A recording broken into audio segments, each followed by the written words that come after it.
Kids have to be warned that there's bullshit coming down the road. That's the biggest thing you can do for a kid. Tell them what life in this country is about. It's about a whole lot of bullshit that needs to be detected and avoided.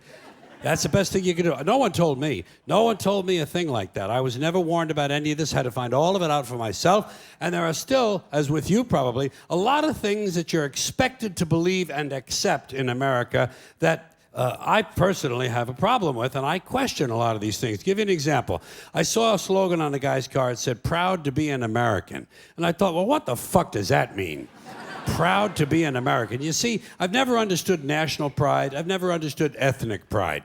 Because I'm Irish, and all four of my grandparents were born in Ireland, so I'm fully Irish. And when I was a kid, I would go to the St. Patrick's Day parade.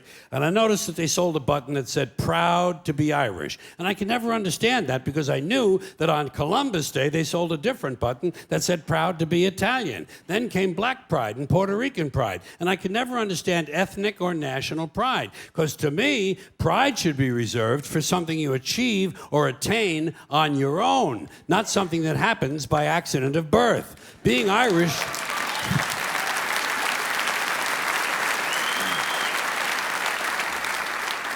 Being Irish isn't a skill. It's a fucking genetic accident. You wouldn't say, "I'm proud to be 5'11". I'm proud to have a predisposition for colon cancer. So why the fuck would you be proud to be Irish or proud to be Italian or American or anything? If you're happy with it, that's fine. Do that. Put that on your car. Happy to be an American. Be happy. Don't be proud. Too much pride as it is. Pride goeth before a fall. Never forget Proverbs, okay? Now, here's another slogan. Here's another slogan you run into all the time. God bless America. Once again, respectfully, I say to myself, what the fuck does that mean? God bless America? Is that a request? Is that a demand? Is that a suggestion?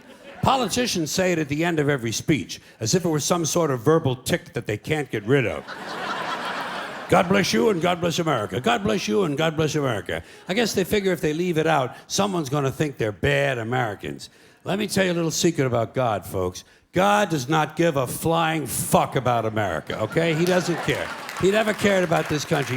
He never has, he never will. He doesn't care about this country any more than he cares about Mongolia, Transylvania, Pittsburgh, the Suez Canal, or the North Pole. He simply doesn't care, okay? He doesn't care. Listen, hey, there are 200 countries in the world now. Do these people honestly think that God is sitting around picking out his favorites? Why would he do that? Why would God have a favorite country? And why would it be America out of all the countries? Because we have the most money? Because he likes our national anthem? Maybe it's because he heard we have 18 delicious flavors of classic rice-a-roni. It's delusional thinking. It's delusional thinking, and Americans are not alone with these sort of delusions. Military cemeteries around the world are packed with brainwashed, dead soldiers who were convinced God was on their side. America prays for God to destroy our enemies. Our enemies pray for God to destroy us. Somebody's going to be disappointed. Somebody's wasting their fucking time. Could it be everyone? Now.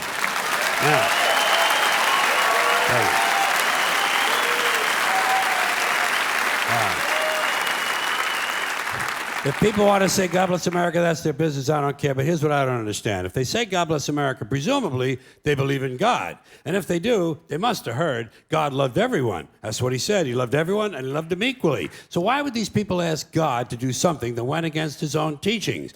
You know what these God bless America people ought to do? They ought to check with that Jesus fellow they're so crazy about. They're always talking about what would Jesus do? What would Jesus do? They don't want to know so they can do it. They just want to know so they can tell other people to do it.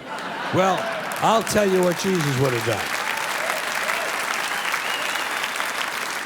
I'll tell you what Jesus would have done. He would have got up on the top of the Empire State Building and said, God bless everyone around the world forever and ever till the end of time. That's what Jesus would have done, and that's what these people should do, or else they should admit that God bless America is really just some sort of an empty slogan with no real meaning except for something vague like good luck.